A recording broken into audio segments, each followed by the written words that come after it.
고린도전서 12장 1절에서 11절 저와 여러분들이 교독하시겠습니다. 형제들아 신령한 것에 대하여 나는 너희가 알지 못하기를 원하지 아니하노니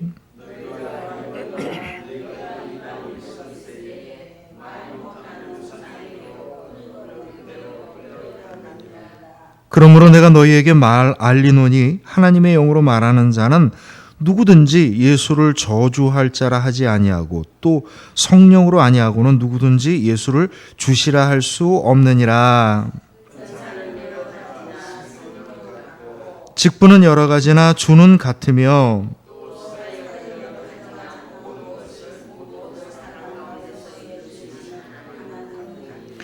각 사람에게 성령을 나타내심은 유익하게 하려 하심이라.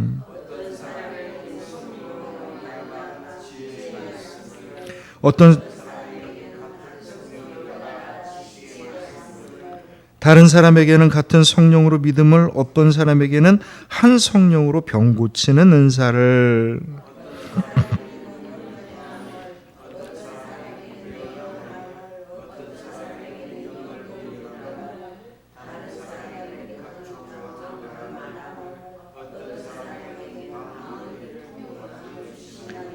우리 함께 읽습니다. 이 모든 일은 같은 한 성령으로 행하사 그의 뜻대로 각 사람에게 나누어 주시는 것이니라.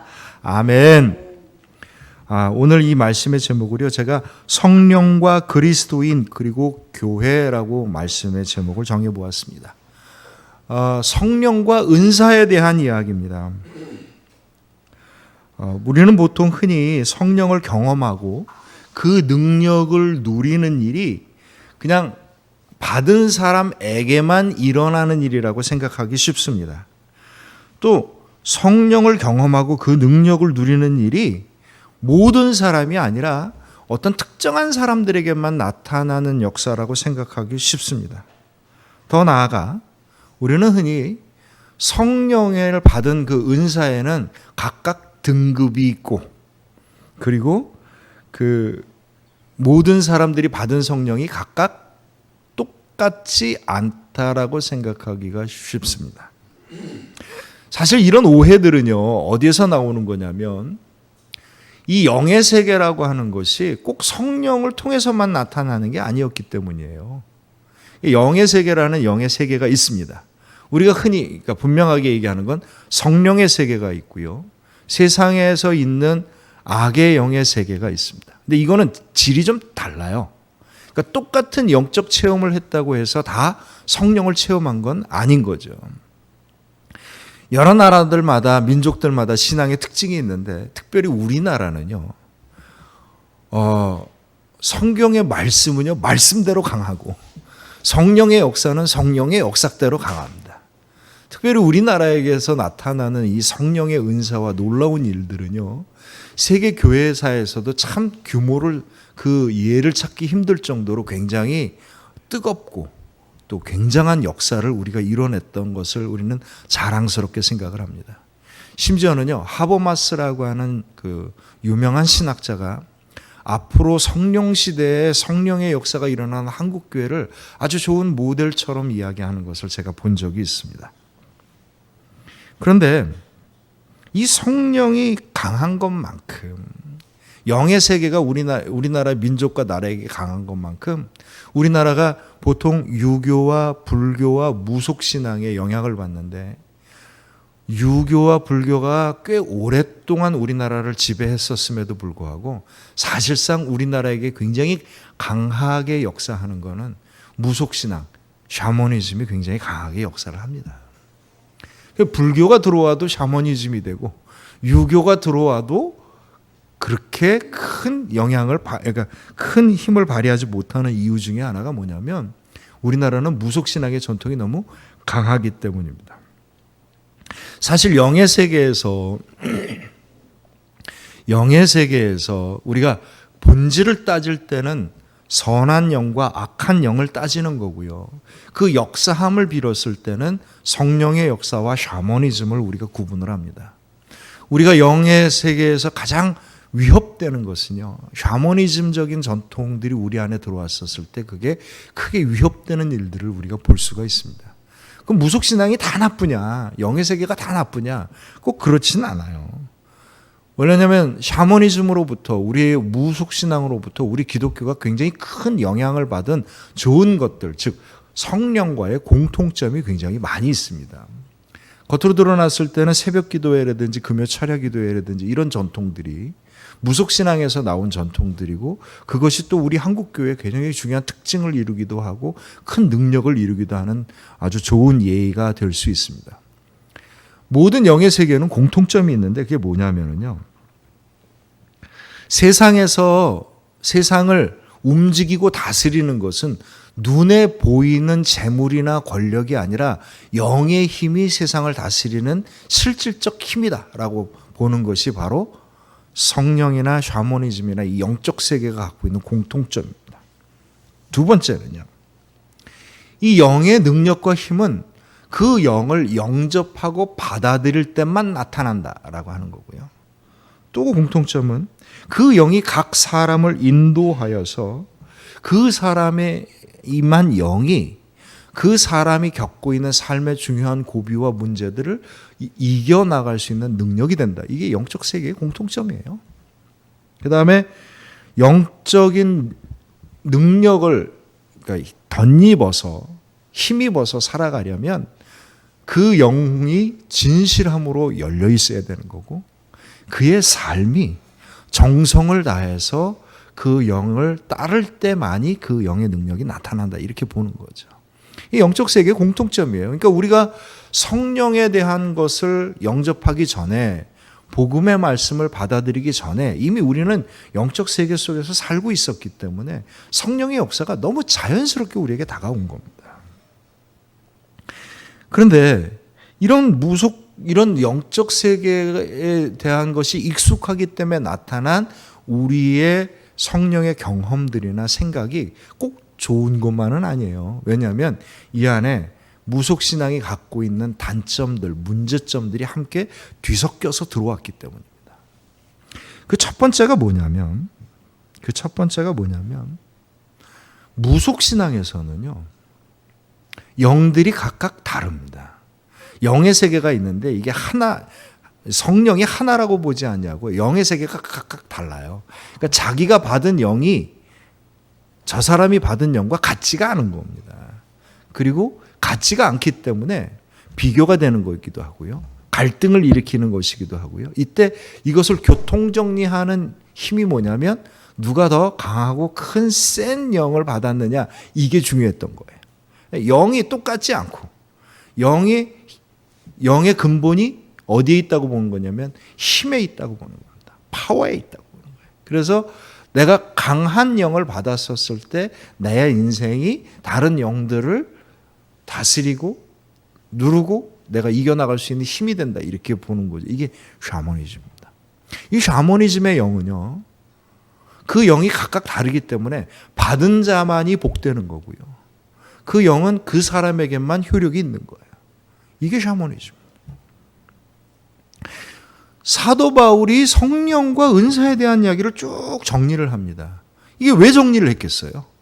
고린도 교회 안에 성령의 은사가 나타나고 역사가 나타났는데 이것이 정말 주님의 복음과 영의 뜻대로 정리가 안 돼 있기 때문에 사도 바울이 이걸 정리한 거예요. 거기에 보면 사도 바울이 하고 싶은 얘기가 뭐냐면, 여러분, 성령은요, 누구에게 나타나든지 간에 그 성령의 근본은 다 똑같습니다. 누구에게 만약에 성령이 나타났다면 그 성령의 근본은 힘이 아니고 사랑입니다. 이제 나중에 고린도전서 13장에 가면 그 얘기가 구체적으로 나오죠. 성령의 근원은 파워, 힘이 아니라 사랑입니다. 그러니까 성령이 크게 임하면 뭐가 크게 나타나요? 사랑이 크게 나타나야 되는 거예요. 물론 그 성령에는 힘과 능력이 있지만 그거는 사랑을 나타내는 힘과 능력인 거지, 다른 것을 이기고 다른 것을 제압할 수 있는 그런 강력한 힘을 얘기하는 게 아닌 겁니다. 성령의 근원은 사랑에 있는 거고, 모든 사람이 각각 다른 모양으로 은사를 받고 은혜를 받으나 그 본질은 다 똑같은 영이니 위아래 할 것 없고 크고 작음이 있을 수 없습니다. 다만 무엇에 차이가 있는 겁니까? 각 사람마다 받은 영이 각각 다른 이유는 그 영이 그 사람에게 꼭 필요한 영이었을 뿐만 아니라 성령의 은혜가 그 사람을 통하여서 각자 맡은 일을 감당할 수 있게 하기 위해서입니다. 근데 그 역할은 내가 복된 것뿐만 아니라 다른 사람에게도 유익을 끼치는 영입니다. 이 얘기를 하는 거예요. 샤머니즘과 성령의 역사는 완전히 다릅니다. 완전히 달라요. 이 다른 것을 정확하게 구분을 하지 못하고 성령의 은혜를 받았는데 이게 샤머니즘처럼 영의 역사로 자기가 이해한 대로, 자기가 알고 있는 대로, 자기의 욕망이 따르는 대로 움직이게 될 때 이게 성령의 역사가 선한 일을 이뤄내지 아니하고 갈등과 싸움을 만들어내고 그 영이 교회를 온전하게 세워나가지 못하고 오히려 교회를 어지럽게 하는 일들이 일어났던 겁니다. 그 샤머니즘적인 것이 꼭 우리나라에만 나타난 게 아니라요. 고린도 교회도 똑같이 나타났던 거죠. 이걸 교통정리하기 위해서 고린도전서에서 12장부터 13장, 14장까지가 성령과 은사에 대한 이야기로 사도 바울이 이야기를 쭉 썼습니다. 그러니까 우리가 성령의 역사를 볼 때 이 성령의 역사가 뭐냐라고 하는 걸 분별하고 이 성령의 역사가 우리에게 인도하는 것이 무엇이냐를 보려면 어디를 봐야 되는 겁니까? 고린도전서 12장부터 14장을 봐야 됩니다. 말씀을 잘 보고 가야지 자기가 받은 대로 이야기를 하면 안 돼요. 고린도께서 대체 무슨 일이 벌어졌길래 사도 바울이 이런 얘기를 했을까요? 그 어떤 교회들보다 고린도 교회는요, 성령의 역사가 많이 일어납니다. 그러니까 많이 일어났는데 이게 교통정리가 안 되니까 고린도 교회, 다른 교회에서들도 일어났었겠지만 특별히 많이 일어났던 거예요. 성령의 은혜가 넘쳐났던 겁니다. 은사들이 넘쳐났던 거예요. 그런데 은혜가 넘쳐나고 은사가 넘쳐나면 하나님께 영광 돌릴 수 있는 축복된 일들과 기쁨이 많아져야 되는데 실제로는 그렇지 않았던 거예요. 그 이유가 뭐냐면 영과 영이 갈등을 벌이는 거고요. 성령을 받은 사람들끼리 서로 갈등을 벌이는 거고, 성령을 받은 사람들끼리 위아래 서열을 정하는 거고요. 성령을 받은 사람들끼리 다 이기적으로 자기가 영을 받았다고 생각을 하는 거예요. 이게 아무런 도움이 되지 않는 겁니다. 그러면 사도 바울이 성령 받은 것을 그러면 이게 문제라고 생각을 했겠습니까? 그렇지 않습니다. 1절부터 3절을 한번 우리 같이 한번 읽어봅니다. 시작. 형제들아, 신령한 것에 대하여 나는 너희가 알지 못하기를 원하지 아니하노니 너희도 알거니와 너희가 이방인으로 있을 때 말 못하는 우상에게로 끄는 그대로 끌려갔느니라. 그러므로 내가 너희에게 알리노니 하나님의 영으로 말하는 자는 누구든지 예수를 저주라 할 자가 하지 아니하고 또 성령으로 아니하고는 누구든지 예수를 주시라 할 수 없느니라. 아멘. 우리가 예수 그리스도를 주님으로 고백하는 이 신앙의 고백은 무엇으로부터 나온 거예요? 성령의 은혜로부터 나온 겁니다. 우리가 믿는 것도 성령의 은혜인 거예요. 우리가 많은 사람들이 성령을 어떻게 생각하냐면 이게 굉장히 샤머니즘적으로 생각을 해가지고 성령을 받으면 뭔가 이렇게 신비한 것을 봐야 되고요. 뭐 눈에 번쩍번쩍 해야 되는 거고 뭐 엄청난 일, 기적 같은 일들이 벌떡벌떡 일어나야 되고 뭐 이게 성령의 역사로 생각을 하고 그런 일이 안 벌어지면 성령을 받은지 안 받은지 구분을 못하는 겁니다. 근데 성령의 근본은 힘에 있지 않고 무엇에 있다고 그랬어요?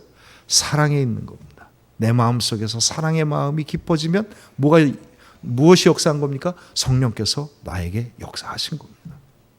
내가 사랑의 삶을 살아갈 수 있게 되면 성령께서 내가 역사하시는 거예요. 주의 말씀이 주님께서 나에게 주신 말씀으로 순종하는 마음이 딱 들 때 그게 뭐가 된 거예요? 성령께서 역사하신 거예요. 심지어는 사도 바울은 오늘 뭐라고 얘기합니까? 우리가 예수 그리스도를 주라고 믿는 믿음 자체가 뭐예요? 성령께서 역사하신 겁니다. 그러니 우리의 모든 믿음, 우리의 모든 신앙생활, 우리의 교회, 모든 것은 다 무엇에 따라 움직이는 거예요? 성령의 역사하심대로 따라 움직이는 겁니다. 그러니 내가 여러분들이 이 영을 모르기를 원치 않습니다. 왜냐하면 우리가 주님을 고백하는 것조차가 성령의 역사인 거고 우리가 믿음 생활하는 것 자체가 성령의 역사하심 때문입니다. 라고 이야기를 하는 겁니다. 그 전에 우리가 제가 한 15년 전인가요? 한 20년도 더 되는 것 같아요. 길을 걸어가는데 어떤 사람이 팍 저를 전도하는 겁니다. 이단이 저를 전도하는 겁니다. 성령 받았습니까? 갑자기 막 그렇게 물어보니까 가슴이 뜨끔한 거예요. 언제 며칠 몇 시에 받은지 아십니까? 뭐 이러더라고요. 기억이 안 나는 거예요. 대답을 못하고 떠듬 했던 거죠. 신학 공부를 할 때도 그랬어요, 제가. 곰곰이 생각을 해보니까 이 사람이 미쳤나? 내가 성령을 받아서 그리스도인이 되었고 예수님을 주님으로 고백을 하고 살아가는데 무슨 몇 날 며칠은 뭡니까 도대체 딱 그랬더니 성령은 확실하게 받아야 된다는 겁니다. 이 믿음의 확신 없이 이게 성령의 확신이 없다는 거예요. 성령의 확신이요. 언제 일어나는지 아십니까? 그거는요. 성령이 내 안에서 역사할 때 나타나는 겁니다. 성령이 어떤 순간에 내가 알아차리던 순간에 알아차리도록 와서 나로 하여금 그 성령에 움직이게 한다? 우리가 그렇게 보고 싶지만 성령은 언제나 우리에게 문을 두드립니다. 특정한 사람에게 특별한 일이 있을 때만 문을 두드리는 게 아니고요. 성령은요 언제나 우리에게 문을 두드립니다. 말씀을 읽을 때 내 문을 두드리는 거고 내가 사랑하는 이들과 함께 살아가면서 그의 얼굴을 볼 때 내 마음에 사랑으로 문을 두드리는 거고요. 예배 시간에 말씀을 들을 때 이게 정말 주님께 순종해야 되는 말씀으로 듣게 되는 겁니다. 내 고집과 내 생각으로 살아왔었는데 어느 순간 성령께서 그러지 말라고 문을 두드리시는 거예요. 그런데 어느 순간 내 마음속에 그렇지 그렇구나 라고 마음속에 받아들이는 겁니다. 그런데 이게 언제 역사하는 거예요? 그 마음에 받은 것이 내 생각을 바꾸고 내 삶을 바꿔나갈 때 성령의 은혜와 능력이 나에게 나타나는 겁니다. 내 마음을 열어서 성령을 영접하는 거고요. 내가 순종을 통하여서 성령이 역사하는 겁니다. 많은 사람들이 성령을요, 힘이라고 생각을 해요. 그러니까 내가 감당하지 못하는 힘이 나한테 확 밀려갖고 나의 의지와 나의 신앙과 관계없이 나를 이렇게 막 끌고 가기를 원합니다. 옛날에 제가 고등학교 때였던가요? 부흥 강사님이 오셔갖고 막 하는데 막 그 성령 받았다는 것을 강조하기 위해서 많은 사람들에게 성령 받으라 얘기하는데 아주 이상한 얘기를 하나 하더라고요. 어떤 사람이 버스를 타고 가는데 성령을 받아갖고 입에 거품을 물고 쓰러졌대요. 그래 막 떨다가 내가 교회를 가야 되겠다는 마음이 들어서 교회를 나왔답니다. 그래서 아니 이게 잘못하면은요 성령의 역사를 그렇게 받아들이기가 쉽습니다. 성령의 역사는 내 마음을 여는 겁니다. 주님을 향하여 마음을 여는 거고요. 말씀을 향하여 마음을 여는 겁니다. 내 삶이 내 고집대로 내 삶대로 살아왔던 방향을 틀어서 주님이 인도하시는 것을 향하여 똑바로 갈 수 있도록 마음이 열리는 것이 성령의 역사인 겁니다. 근데 이것이 언제 우리가 이것을 경험해요? 이게 언제 경험하냐면 이 성령의 역사는요. 그 성령의 인도하심에 따라 내 생각과 내 삶이 함께 바뀌어졌었을 때 성령의 역사와 능력이 나에게 나타나는 겁니다. 내 마음속에 은연중에 뚝 들어왔는데 내가 모를 때가 많아요. 까먹을 때가 많습니다. 그래서 성령의 경험을 한 얘기들을 쭉 들어보면 내가 옛날에는 몰랐는데요. 하나님이 그때 내 곁에 계셨어요. 성령께서 나와 함께 하셨습니다. 그때는 정말 몰라서 내 생각대로 살아왔었는데 나중에 알고 봤더니 주님께서는 내가 생각한 것보다 훨씬 이전에 나와 함께 하셨습니다. 모든 그리스도인들은 성령을 받습니다. 성령을 받고 있는 중이고요. 그리고 성령의 은혜를 향하여 나아갑니다.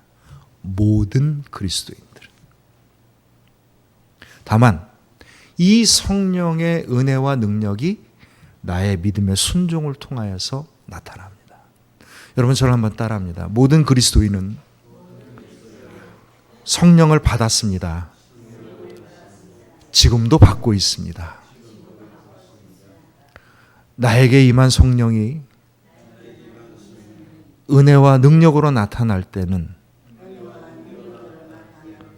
내 순종을 통하여서 나타납니다.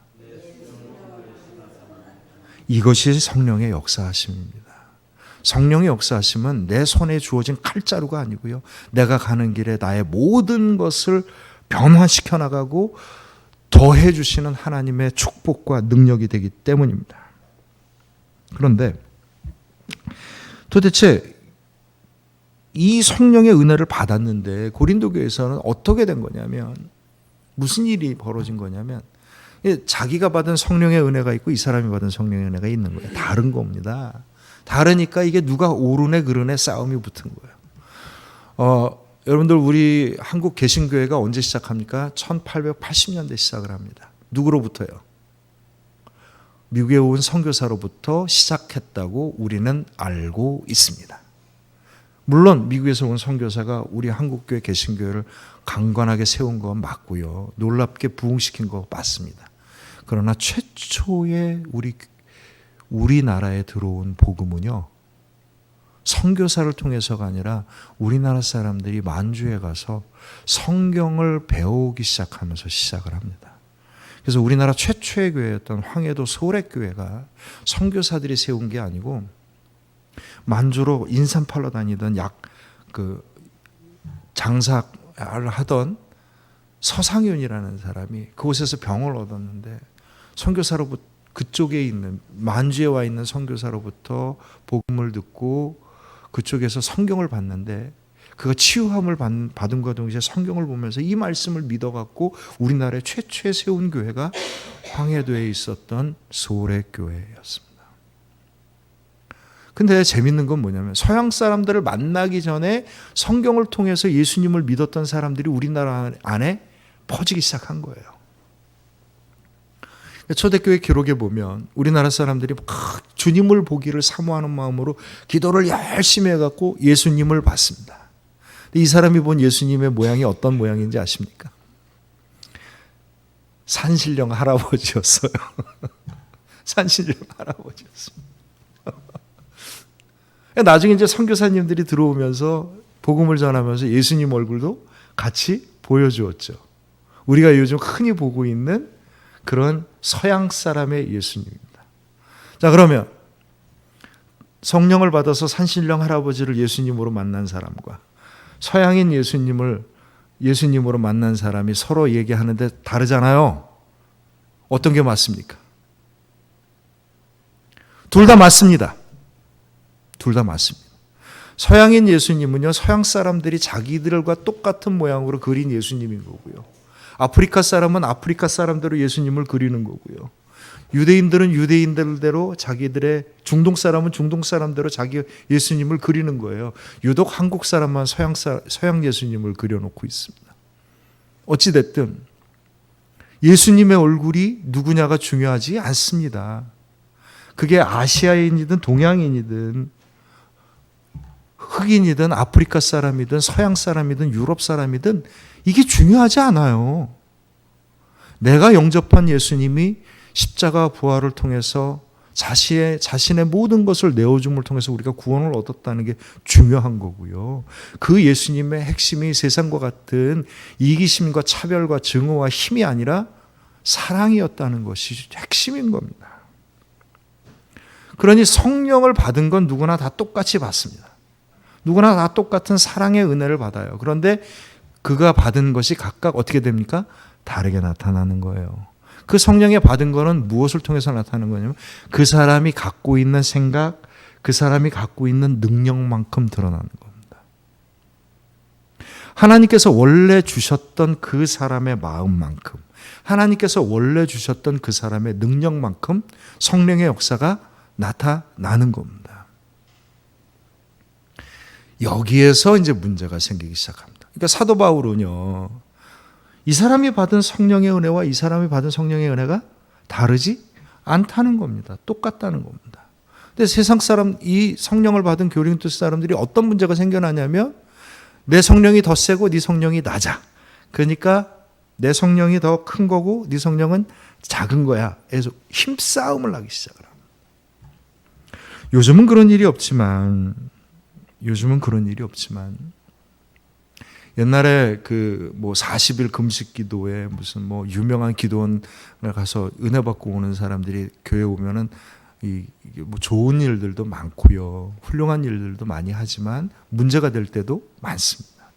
왜 그러냐면 이 사람들이 성령을 받았을 때 하나님의 사랑으로 받고 내가 섬겨야 될 섬김으로 받지 아니하고 이걸 뭐로 받는 거냐면 내가 받은 능력으로 받은 겁니다. 능력을 받았으니까 말씀의 능력, 은혜를 입었으니까 말씀을 어떻게 하는 거예요? 가르치려 드는 겁니다. 나에게 하나님께서 크신 은혜를 주셨기 때문에 이렇게 내가 성령을 받았으니 나하고 똑같이 하라고 요구하기 시작합니다. 나만큼 기쁨이 있고 나만큼 능력을 받은 것 같지 않으니 너는 나보다 신앙이 낫다라고 보는 거죠. 이런 식이 생겨나는 겁니다. 그러다 보면 나중에 가면 이게 이제 목사님이 가르치는 말씀도 안 들어오고 자기가 막 가르치려 드는 이런 일들까지도 벌어지게 되는 거죠. 도대체 성령을 왜 받았습니까? 이런 문제가 생기는 거예요.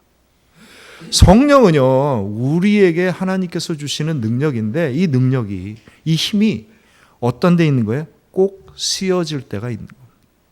꼭 쓰여질 때가 있는 거예요. 한 번은 이제 어떤 부자가 이제 자기 집에 아주 뭐 여러 사람들이 있는데 요리사까지 이제 해놓고 사는 부자였어요. 자기 집에 요리사가 따로 있었던 겁니다. 근데 이제 하루는 이 부자가 교회를 나가서 성령을 받았는데 기도하던 중에 성령의 은혜를 크게 받은 겁니다. 아, 내가 참 부자지만 못되게 살아왔구나. 식성이 너무 까다로워가지고 온갖 요리사를 구박하며 살아왔던 게 마음에 걸린 거예요. 요리사가 요리했는데 그냥 맛없고 그럼 막 그냥 접시를 집어 던지고 막 이랬던 거죠. 근데 부자가 마음속에 크게 회개하는 마음이 들어요. 내가 주님의 이렇게 큰 은혜를 받았는데 내 허물을 용서를 빌어야 되겠다. 그래서 이제 요리사를 불렀어요. 그동안 내가 정말 못되게 굴어서 미안하다. 근데 앞으로는 당신이 어떻게 한다고 하더라도 내가 다 받아들일 수 있으니 걱정하지 말아라. 그랬더니 이제 요리사가 못 믿어온 거예요. 그렇게 뭐 성질 더러운 사람이 갑자기 변하나? 그래서 의심스러워서 음식이 혹시 맛이 없더라도 화를 내지 않으실 겁니까? 아, 그럴 거다. 음식 시간이 조금 늦더라도 화를 내지 않으실 겁니까? 아, 이 사람아, 내가 한번 말한 건 다 지키는 사람이야. 딱 뭐 이런 이제 쭉 물어보다가 이제 요리사도 자기가 잘못한 게 있으니까 얘기를 했습니다. 아, 그러면 제가 다시는 사장님한테 음식 내올 때 절대 음식에 침을 뱉지 않겠습니다. 그랬더니 사장이 화가 나가지고 잘라버렸습니다. 이유가 뭔지 아셔요? 내가 용서를 빌 수는 있어도 남의 것을 용서할 수 없었던 거예요. 은혜를 받아도 절반만 받은 거예요. 그리고 엉뚱한 대로 번진 겁니다. 하나님이 받은 은혜가 성령의 역사가 일어날 땐 다 똑같아요. 똑같은 걸 주시는 거니까요. 뭘 주셨어요? 똑같이 받을 만한 사랑과 똑같이 받을 만한 능력을 주신 겁니다. 그런데 이게 자기 생각과 자기 마음으로 이렇게 쭈그러들고 뒤틀려지고 하다 보면 이게 엉뚱한 대로 가는 겁니다. 엉뚱한 대로 가는. 주의 영을 받고도 이 주의 영의 은혜를 세상식으로 바꿔나가는 일들이 생겨나는 거예요. 성령이 온전히 우리에게 임하게 되면은요. 성령이 우리에게 온전히 임하게 되면 주님의 사랑에 내가 먼저 젖어버립니다. 그리고 그 사랑을 나누게 되는 거죠. 근데 주님의 성령을 받았는데 사랑의 능력을 받았는데 사랑은 도망가고 능력만 생겨버리면은요. 뭐 어떻게 하는 거예요? 이거를 휘두르고 싶어 하는 겁니다. 모든 이야기는, 모든 문제는 근본으로부터 시작해요. 모든 사람이 각각 받은 모양이 다르고 감동들이 다 다릅니다. 감동들이 다 달라요. 왜 보통 그 성령 은사파들이 막 기도하다 사람들 때리고 뭐 이런 일들 생기잖아요. 처음에는 은혜 받아가지고 막 그냥 자기도 모르는 사이에 막 치면서 기도를 했는데 나았어요. 누구 때문에 나은 겁니까? 그 사람을 사랑하는 성령의 은혜로 나은 거예요. 나중에 뭐만 남았냐면 이게 때리니까 낫더라 이래갖고 때리다가 사람 죽이는 일이 생겨나는 겁니다. 원래 시작이 그러지 않았어요. 원래 시작이 그러지 않았다고요. 그런데 이 사람이 그 성령을 온전하게 받지 못하고 자기 식대로 받다 보니까 이게 엉뚱한 일들이 벌어지기 시작하는 겁니다. 그러면 이 성령의 근본이 도대체 뭐냐? 사도 바울이 교통정리를 합니다. 얘기가 많이 길어져서 제가 준비한 대로 가면 앞으로 한 20분 동안 더 해야 되는데 제가 좀 줄여서 이야기할게요. 성령의 근본이 뭐냐? 모든 사람은 다 똑같은 성령을 받습니다. 여러분 저를 따라합니다. 모든 사람은 모두 다 똑같은 성령을 받습니다.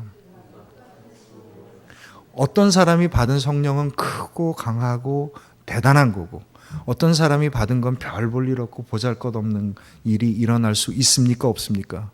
없습니다. 분명히 아십시오. 모든 사람이 다 똑같이 성령을 받고 그 사람이 받은 거 성령은 다 그 사람에게 맞는 똑같은 은혜입니다. 그런데 문제가 되는 경우가 있죠. 뭐냐면 성령을 두드리는데 성령을 영접하지 않고 성령을 받았는데 자기가 그 성령에 순종하지 않았었을 경우 그 사람에게는 뭐가 안 나타나는 거예요? 성령의 은혜와 능력이 안 나타나는 겁니다. 그러니까 여러분 기도하실 때 이 사람도 나만큼 받기를 원합니다. 이런 기도하지 마세요. 그건 말도 안 되는 기도예요. 이 사람의 주기를 원하는 하나님의 크신 은혜를 주옵소서.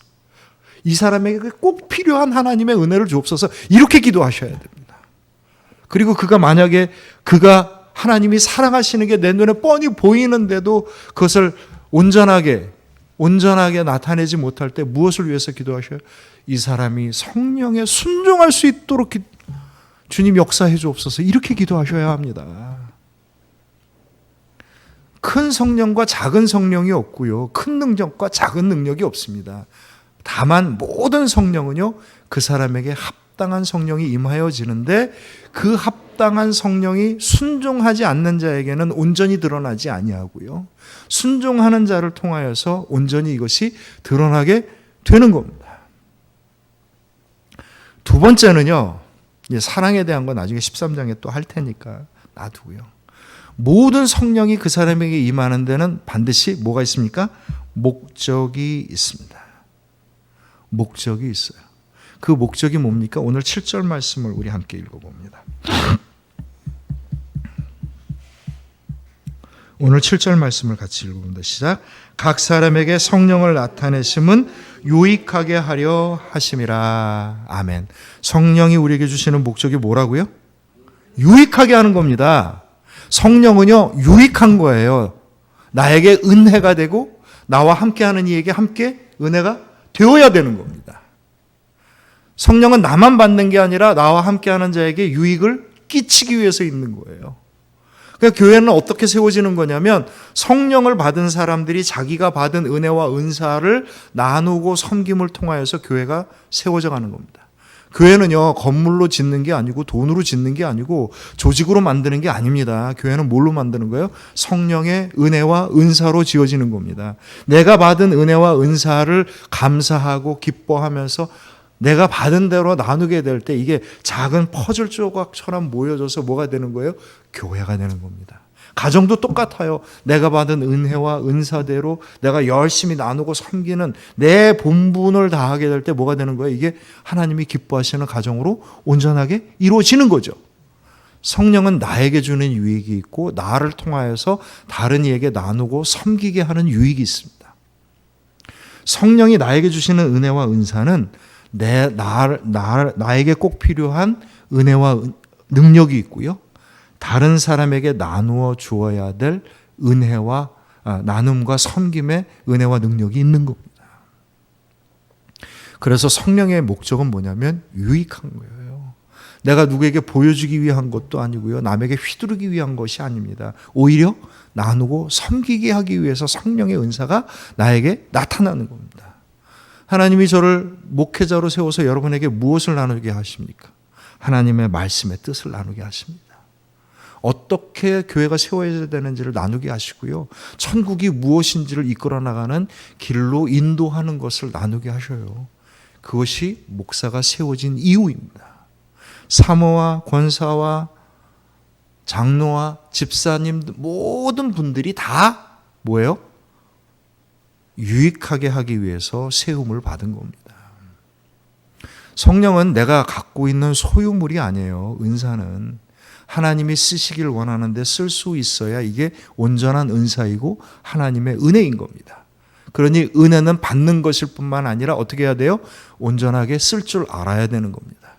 우리가 은나섬을 통해서 나눔과 섬김에 대한 이야기를 하는데 이게 하면 좋은 덕목이 아니고요. 이게 성령의 역사하심인 거예요. 우리가 왜 나누고 섬기겠어요? 성령의 온전히 순종하기 위해서 쓰고 사용해야 되는 겁니다. 온전히 섬길 수 있어야 되는 거고요. 그것이 유익함을 끼칠 수 있어야 하는 겁니다. 탈무드에 보면 이런 이야기가 있어요. 어떤 대학자가 은퇴를 해갖고 시골에서 아내와 함께 조용히 살려고 조그만 집을 하나 얻어서 시골로 갔어요. 조그만 시골 동네 사람들이 쫙 모였죠. 막 신기하죠. 왜 바깥에서 사람이 왔으니까 이렇게 보면서 뭐 하시던 분이세요? 이거 궁금하잖아요. 그랬더니 이 위대한 학자가 뭐라고 얘기한 줄 아십니까? 저는 피리를 좀 불 줄 아는 사람입니다. 그런 거예요. 그랬더니 동네 사람들이 그렇군요. 우리 잔치 있을 때 한번 아름답게 곡을 한번 들려주십시오. 네. 그러고 이 사람은 피리 부는 사람이구나. 그러고 간 거예요. 그랬더니 그 대학자의 아내가 화가 난 겁니다. 아니 당신이 얼마나 유명하고 놀라운 사람인데 이 사람들한테 그 잘난 피리를 부는 사람이라고 소개를 하느냐. 속상하고 억울하다 나는 이렇게 얘기한 거예요. 그랬더니 이 대학자가 뭐 하라고 그러냐면 이 시골 동네 이 사람들한테 내가 갖고 있는 학문이 도대체 무슨 소용이 있겠냐. 내가 많은 책을 갖고 있다 한들 이 사람들과 더불어 살아갈 때 이게 무슨 소용이 있겠냐. 내가 피리를 불 줄 알고 이 사람들이 기뻐했으니 분명 우리는 좋은 것을 나누며 살 수 있을 거다.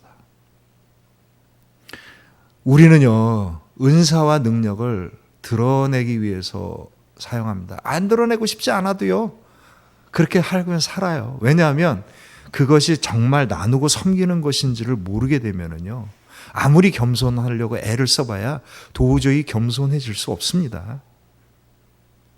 겸손이 안 되는 근본적인 이유가 뭐냐면 하나님의 사랑에 순종하지 않기 때문이에요. 나에게 주신 은혜가 무엇인지를 알았더라면 감히 그렇게 쓸 수 없습니다. 내가 받을 만한 자격이 없는데 놀라운 은혜 주셨다는 걸 안다면 내가 기뻐하고 감사할 뿐만 아니라 기꺼이 내가 나누고 쓸 수 있는 겁니다. 내가 받을 만한 걸 받았다고 생각하니까 움켜쥐려고 하는 거고요. 우리가 얼마나 귀한 사랑을 받았는지를 알기 때문에 이 사랑을 우리가 몸소 주님께서 보여주신 대로 나누고 섬기는 삶을 살아가는 겁니다. 성령의 역사는 어디에서 일어나는 거예요? 근원에서 나옵니다. 그 근원이 뭡니까? 주님께서 우리에게 주신 끝없는 사랑입니다. 성령의 근원은 사랑으로부터 나오는 거고 성령의 역사는 이 사랑에 순종하여 사랑으로 얻은 우리의 은혜와 축복을 온전히 나누고 섬김을 통하여서 성령의 역사가 일어나는 겁니다. 그래서 내가 주님의 구원의 감격과 은혜 속에 살아갈 뿐만 아니라 나의 사랑하는 사람들과 내가 섬기는 교회를 통하여서 하나님의 성령의 역사가 온전하게 이루어지는 것, 이게 하나님께서 우리에게 성령을 주신 이유입니다. 그래서 성령의 목적은 뭐라고요? 유익하게 하기 위해서입니다. 하나님께서 쓰시기 위해서 우리에게 주신 거라고요. 성령을 크게 받으십시오. 저는 우리 사랑하는 성도님들께서 성령을 크게 받으시길 바랍니다. 성령의 은혜와 능력이 넘치시기를 소망합니다. 근데 그 성령의 놀라운 은혜와 능력을 감격하고 기뻐하고 감사하고 내 힘든 여정의 삶에서 나를 이겨나가게 하나님의 능력이 될 뿐만 아니라 나의 사랑하는 사람들을 기뻐함으로 감사함으로 나누고 섬기고 우리 교회를 통하여서 온전히 나누고 섬김을 통해서 하나님의 영광을 드러내게 하는 것. 이것이 주님께서 우리에게 성령을 주신 이유입니다. 주님께서 주신 이유를 분명히 알았다면 간절히 소망하고 우리에게 있는 성령을 간구하되 성령께 순종할 수 있는 믿음이 되시기를 또한 소망하고 기도합니다. 사랑하는 성도님, 사랑하는 성도 여러분, 우리 생명나무 모든 성도님들께서 하나님이 주신 성령이 크고 충만하게 임하여지기를 주님의 이름으로 축원합니다.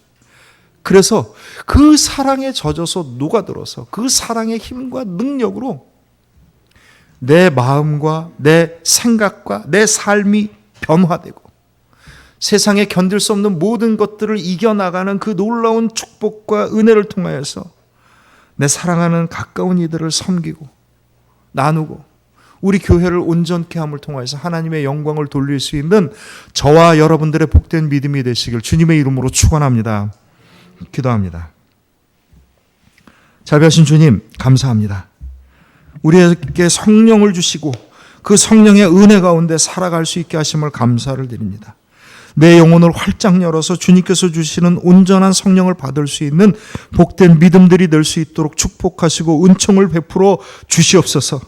주님의 크신 사랑에 감격할 뿐만 아니라 그 사랑이 세상에 물들어 있는 우리들의 마음과 생각을 완전히 주님의 사랑으로 녹아지게 하여 주옵시고 내 삶에 나에게 주신 모든 것을 통하여서 기뻐하고 감사하고 나누고 섬김을 통하여서 하나님의 영광을 드러낼 수 있는 우리들의 믿음과 교회가 되게 하여 주시옵소서.